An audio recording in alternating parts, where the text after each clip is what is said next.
Saat 5:41. Demək olar ki, yatmamışıq. Ora-bura isti. Saat 3 idi. Külək qalxdı. 3 gün külək deyiblər. Bu deməli diqqətimizə etdi. Bilmirəm nədir. Bilənlər olsa dərman bitkisi adını yazar. Təxminən bu çiçəyi də beləncə içində. Və doludur həyətdə. Artıq evin qabağında cəmi birdən açmışdı. Bu da bizim məşhur efir yağlarını hiss edən dişi ağzı qanad. Yox, başqadır bu ağzı qanad deyil. Bax, üzərində nə qədər var. Həmin buralar da bunların üstü qonublar, ağzı qanada oxşayan. 2 maddəni bu lap yekədir. O yanda da var bunun. Biri burada, 2, 3,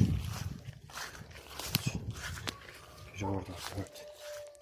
Eyni də həşərat var üzərində. Arılar, milçəklər və qonqollar çiçəyindən demək ki, nəsə var.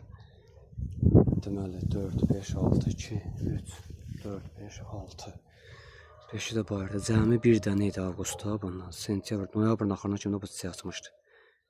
Deməli, küçədə qabaqda təxminən 25-in elə bu vaxtından təxminən də yetişmişdi mayın iyunundan da noyabra qədər. Sarmaşıq vardı, keçən 25-də artıq o sarmaşıq qoymadı. Çıxmışdı, məlumat dartdıq. Bu isə tamam başqadır, 5:43. Günəş çıxıb buludluydu hava. Küləkdir, dedim elə bayıra çıxan bir dənə. Bütünlər soyuq dəymə burnum. Bu qədər fikirlər hal qoymayıb yatmağa. Günün gözəlliyi.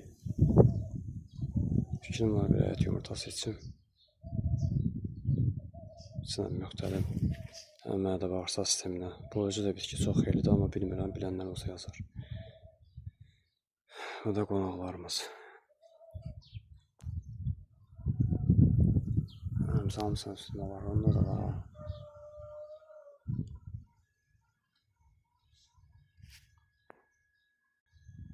Belə. Sabahımız xeyirli və uğurlu, bərəkətli olsun.